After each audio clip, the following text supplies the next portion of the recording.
Today I'll be showing you a great formula called the unique formula. But today I wanted to show you is how many unique customers do we have.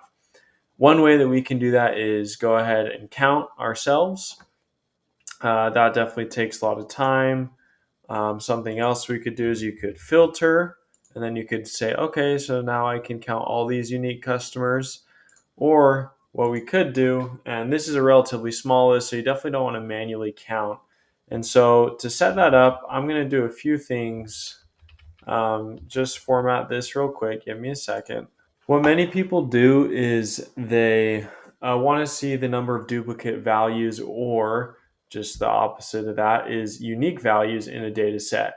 And so an easy way to get that is using that unique formula. So I'm going to go ahead and just see how many total values that I have.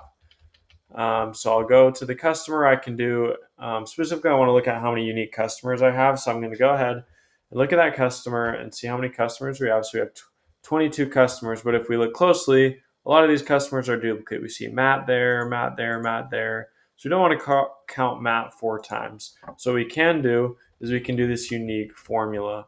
And so what we do is we select our array, and then that easy, we just click enter.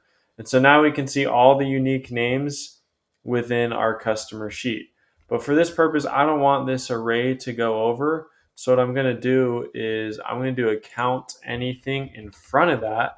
And so then it's going to count anything in that array. So then I can see I have 10 unique values, and then to find the duplicate, it's pretty simple.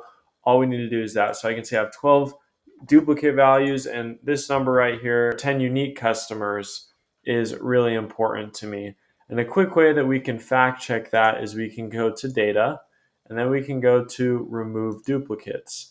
And so now we'll see what we should get is to get 12 duplicates removed.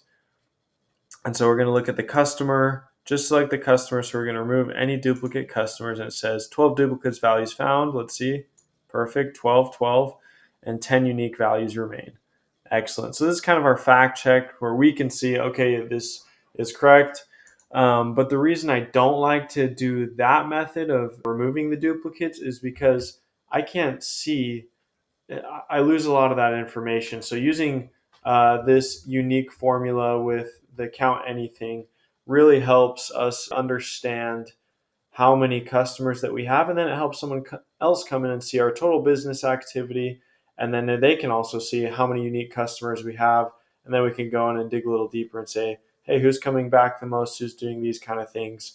But to understand the unique customers or unique products or whatever that might be, we can use that unique formula. So go ahead and leave any comments for me. I'd love to get your thoughts on different ways that you use this formula. Make sure to like and subscribe.